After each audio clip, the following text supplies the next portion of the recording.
Guys, this is the game Philosopher here, and today I would like to talk a little bit about a small little outline as a video for skepticism.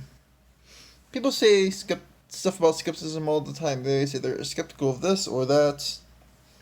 They say that skepticism is virtue, or don't be skeptical. Or they might say,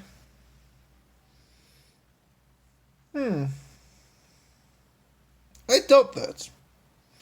But in the end, what is skepticism? Well, skepticism actually is a very interesting thing when you look at the history of it.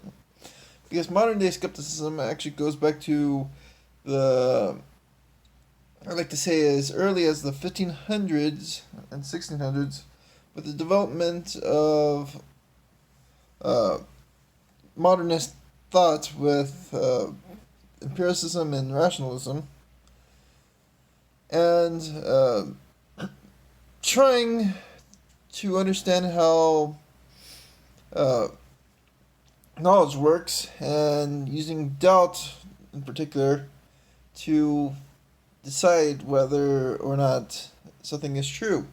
This starts, of course, with René Descartes, who pretty much is known for his cognito ergo sum, which means, since I said ego by accident, instead of ergo, that was a terrible conjugation, so cognito ergo sum, which means I think, therefore I am. Which you came through this by throwing away everything. Then you have this other unsung hero named Montaigne, which is a guy who's known primarily for his very practical essays about life, and he decided to use his life as his message. And he didn't really do much to theoretically contribute to what skepticism is, but he's known as one of the great French skeptics. And he also, interestingly,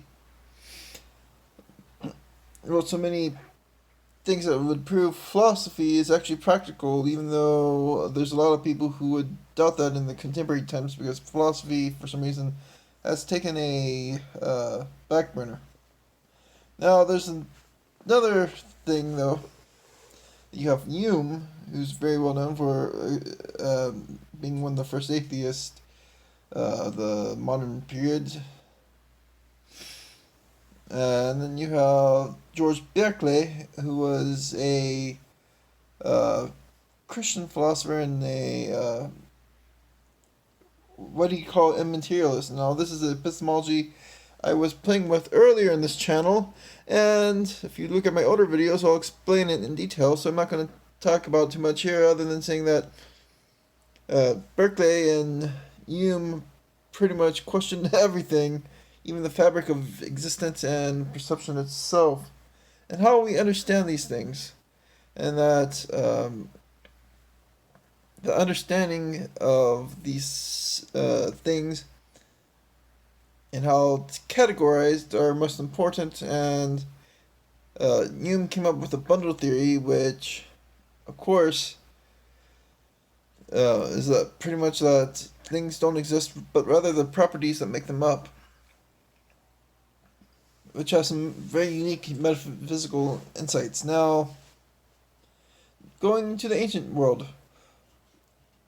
So, is skepticism something that's contemporary? Is it a modernist invention? By no means. In the ancient world, you had the development of skepticism roughly as a result of the Peripatetics and Platonics debating a lot, and then you have this group of people from Plato's Academy and from other academies who would call themselves academic skeptics. Now, not a lot is really explainable about them, but a lot of times by looking at the history and what the Stoics have criticized about them, well, you can't really trust that stuff, as in the criticisms of the Stoics to define it, because the problem with the Stoics is when you read their Epicurean writings and then compare it to Epicurus himself and whatever has survived, even looking at some of the philosophical histories, the Stoics often lied and did all this terrible stuff to try to frame others' ways of thinking as evil. And so they are pretty much the dogmatist bad guys in this situation. And so I'd have to say that skepticism comes from using Aristotle's Organon and questioning things and to keep questioning them. And using dialectics and every available means to find the epoch, to try to get rid of cognitive bias as you're examining things, which is why a lot of times scientists love it.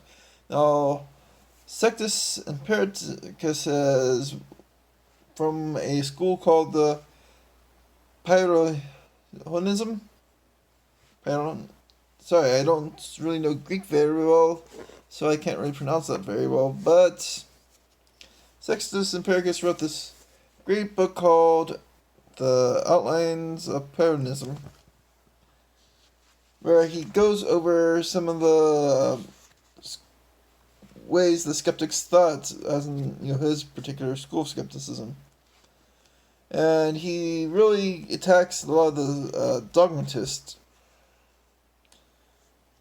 and lays down these rules which you might find very interesting, but let me not talk about all that, because the big problem is that there's only 3 more minutes left of this video and I don't have that much time. Well, I might actually expand it, but still. So, how are you to be skeptic? Well, the history of skepticism first tells you epoch and bracketing. Then you also have bracketing, which are all together related. To bracket would be to epoch, to lay no judgment on particular ways of viewing this particular thing. So what would happen is you would ignore this pre-knowledge as you're examining, say, I don't know, this book. So you have this bias. You don't like these Pyrrhonians, and so you might have a bad opinion of them. But you read Sextus Empiricus, and the way you read it, you have to forget your bad opinion on them, at least temporarily. Then you consider what's being said, and then you apply the logical analysis and try to think about what is going on here. Then another way to think about this is, like, skepticism is all about epoch. So I was talking about bracketing, which I just explained, or a more total epoch. So a total epoch, I think, would be forgetting everything and just starting from there. What things you could know. That's Descartes' method. And that's very interesting too, because if you do this, you could think, what is more knowledgeable than my own experience? But then, again, my own experiences and how I learn from them are reliant on my perception. My perceptions aren't perfect.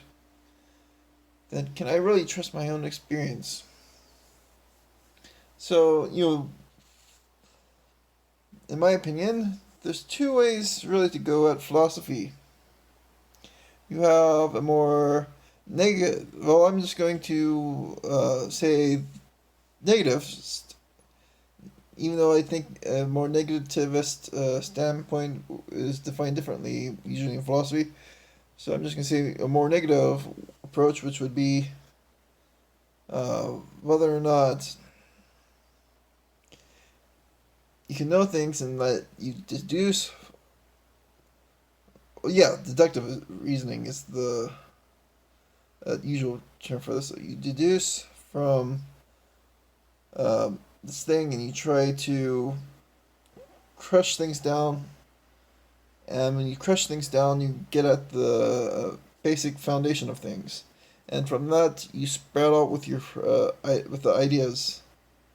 Or you can do the more inductive approach, where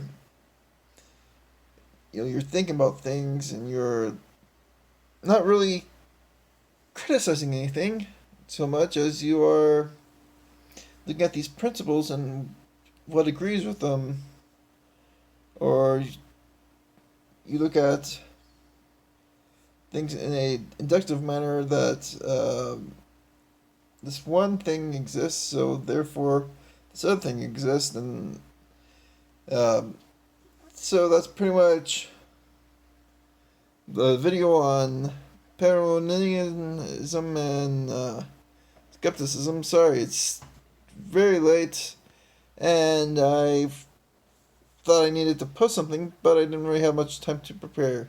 So, like, comment, subscribe. If you're skeptical, please leave a question or a comment, and this be cool.